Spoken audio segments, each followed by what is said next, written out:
అదే RTV app వార్తల్ని క్షణాల్లో చదివే అవకాశం ఉంటుంది. ఒక న్యూస్ పేపర్, ఒక టెలివిజన్ ఛానల్ మీ చేతుల్లో ఎప్పుడూ ఉంటాయి.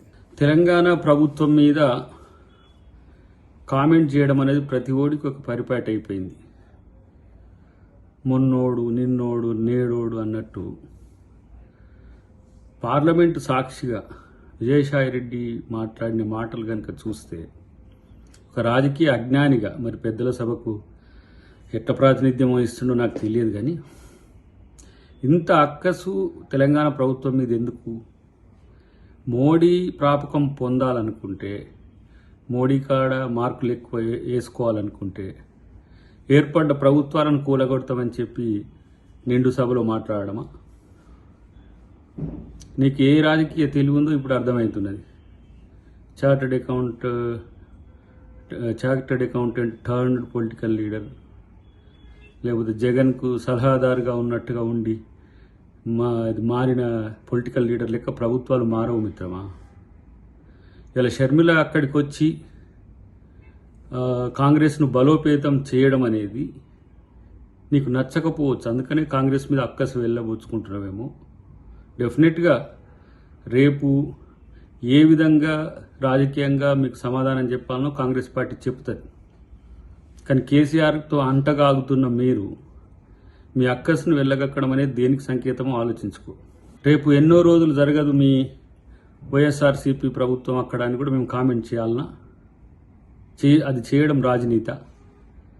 ప్రజలు ఎన్నుకున్న ప్రభుత్వం 5 సంవత్సరాల పాటు కొనసాగాలని ప్రజాస్వామ్యవాది ఎవడైనా కోరుకుంటాడు తప్పితే మీ అవసరాల కొరకు, మీకు కేసీఆర్కున్న సంబంధాల కొరకు ఎంతో బాధపడుతున్నట్టుంది కాంగ్రెస్ పార్టీ తెలంగాణలో వచ్చినందుకు. మీలాంటి వాళ్ళందరూ కూడా ఇలాంటి పైరవికారుల ముచ్చట్లు, లేదంటే ఏదో లెక్కలు చేసి ఎక్కాలు చేసినట్టు ప్రభుత్వాలు ఉండవు.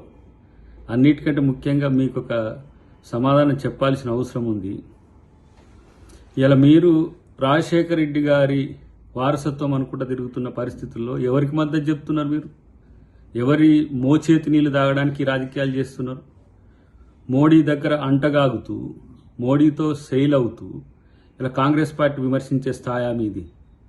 కాంగ్రెస్ పార్టీ త్యాగాల ముందు ఇలా మీ బతుకు ఉన్నదంటేనే కాంగ్రెస్ పార్టీ పుణ్యమని, రాజశేఖర రెడ్డి గారి పుణ్యమని. సొంత తల్లిని చెల్లెనే ఆదరించలేని మీరు, మీ ప్రభుత్వమేమో కలకాలం నిలవాలన్నట. సమాజాన్నంతా ప్రేమించే కాంగ్రెస్ ప్రభుత్వమేమో కూలిపోతుందట.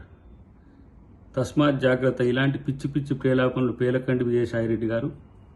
మీ వృత్తి మీద ఒక గౌరవం ఉన్నది, మీ వయసు మీద ఒక గౌరవం ఉన్నది, కానీ మీ మాటలు ఇంత లేకిగా ఉంటాయని మాత్రం నేను అనుకోలేదు.